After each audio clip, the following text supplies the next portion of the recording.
Police நிதிக்குற்ற விசாரணை பிரிவினால் கைது செய்யப்பட்ட முன்னாள் அமைச்சர் பெசில் ராஜபக்ச ஆகஸ்ட் 1ஆம் தேதி வரை விளக்கமறியலில் வைக்கப்பட்டுள்ளார். அவர் இன்று பிற்பகல் கடுவலை நீதவான் நீதிமன்றத்தில் ஆஜர்படுத்தப்பட்ட போது இந்த உத்தரவு பிறப்பிக்கப்பட்டது. இதேவேளை விளக்கமறியலில் வைக்கப்பட்டிருந்த பாராளுமன்ற உறுப்பினர் நாமல் ராஜபக்ச இன்று பிணையில் விடுவிக்கப்பட்டார்.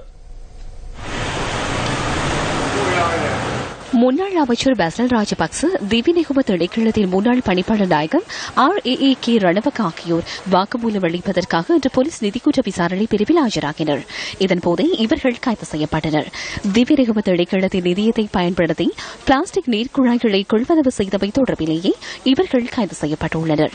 பின்னர் அவர்கள் கடுவலை நீதவான் தம்பிக்க ஹேமபால முன்னிலையில் ஆஜர்படுத்தப்பட்டனர். சந்தேகநபர்களின் மீது பொது உடைமை சட்டத்தின் கீழ் குற்றம் சுமத்தப்பட்டு போலீஸ் நிதிக்குற்ற விசாரணை பிரிவில் ஆஜர்படுத்தப்பட்ட அவர்களுக்கான பிணை நிராகரிக்கப்பட்டு ஆகஸ்ட் மாதம் 1ஆம் தேதி வரை விளக்கமறியலில் வைக்கப்பட்டுள்ளனர்.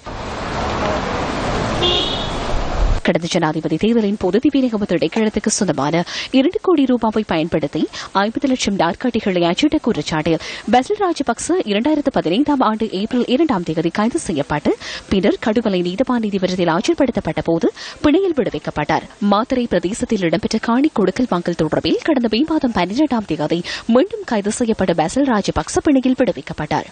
கம்பஹா மல்வானை பிரதேசத்தில் இடமொன்றை கொள்வனவு செய்த சம்பவம் ஒன்று தொடர்பில் ஜூன் 6ஆம் தேதி கைது செய்யப்பட்ட முன்னாள் அமைச்சர் பெசில் ராஜபக்ச அன்றைய தினமே விடுவிக்கப்பட்டார்.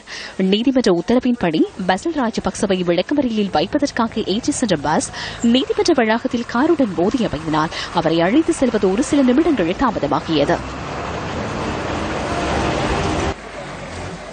இதேவேளை நிதி தூய்தாக்கல் சட்டத்தின் கீழ் கைது செய்யப்பட்டு விளக்கமறியலில் வைக்கப்பட்டிருந்த பாராளுமன்ற உறுப்பினர் நாமல் ராஜபக்ச இன்று பிணையில் விடுதலை செய்யப்பட்டார். 70 மில்லியன் ரூபாய் கொடுக்கல் வாங்கல் தொடர்பில் அவருக்கு எதிராக தாக்கல் செய்யப்பட்டிருந்த மனு இன்று கோட்டை நீதிவான் லங்காச்சாரத்ன முன்னிலையில் விசாரணைக்கு எடுத்துக் கொள்ளப்பட்ட போதே அவர் விடுதலை செய்யப்பட்டார். அதன்போது 50,000 ரூபாய் ரொக்கப்பிணையிலும் தலா 5 லட்சம் ரூபாய் வீதமான 3 சரீரப்பிணைகளிலும் அவர் விடுவிக்கப்பட்டார். அத்துடன் நாமல் ராஜபக்ச 2012 மற்றும் 2016ஆம் ஆண்டு கால பகுதியில் வங்கிகளில் நடத்தி சென்ற கணக்குகள் தொடர்பான தகவல்களை வழங்குமாறும் நீதவான் 4 வணிக வங்கிகளுக்கு உத்தரவு பிறப்பித்தார். மனு தொடர்பான மேலதிக விசாரணைகள் ஆகஸ்ட் மாதம் 8ஆம் தேதி மீண்டும் இடம்பெறவுள்ளன.